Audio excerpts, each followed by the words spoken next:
Hi, everyone. Today, I want to talk about prayer. Specifically, do you believe prayer works for you? Now, I know we all know people, maybe pastors or missionaries or prayer warriors that seem to have that red telephone with the direct line up to the big man upstairs. And honestly, they probably do. But I would make the case that we all have that direct line up to God the Father.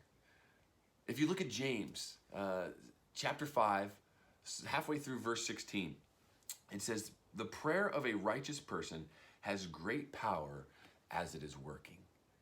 So if you are a righteous person, your prayers have great power and they're working. So the natural question is, who is righteous? Well, none of us are righteous on our own, but all Christ followers have the righteousness of Christ covering us. So all people who follow Christ are considered righteous. So if you are a Christ follower, your prayers have tremendous power. James proves this by going on. In verse 17, it says, "Elijah was a man with a nature like ours, and he prayed fervently that it might not rain. For 3 years and 6 months it did not rain on the earth. Then he prayed again, and heaven gave rain, and the earth bore its fruit." So Elijah, who was one of the greatest prophets in the Old Testament, he would have been on the Mount Rushmore of prophets. James is saying that he was just like us. He had his fears, he had his doubts, he had his anxieties, and yet his prayer had great power, and so do ours. He prayed, and it didn't rain for 3.5 years. And then he prayed again, and the heavens opened up and it rained. Your prayer has that type of power. So if our prayers have that type of power, what should we be praying for?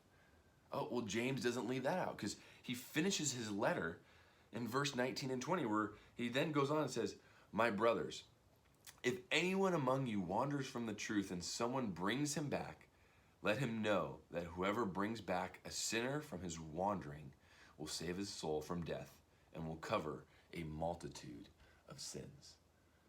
So we have this very powerful tool, that is prayer. We have that direct connection to the creator of the universe, who wants to be in constant communication with you and with me.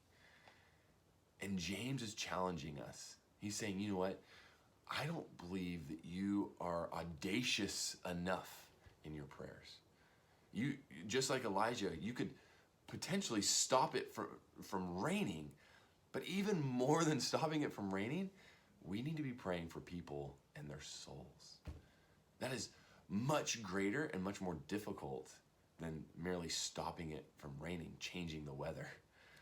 And so today, as you think about prayer and thinking about the power of it, let us be using it to be praying for people's souls.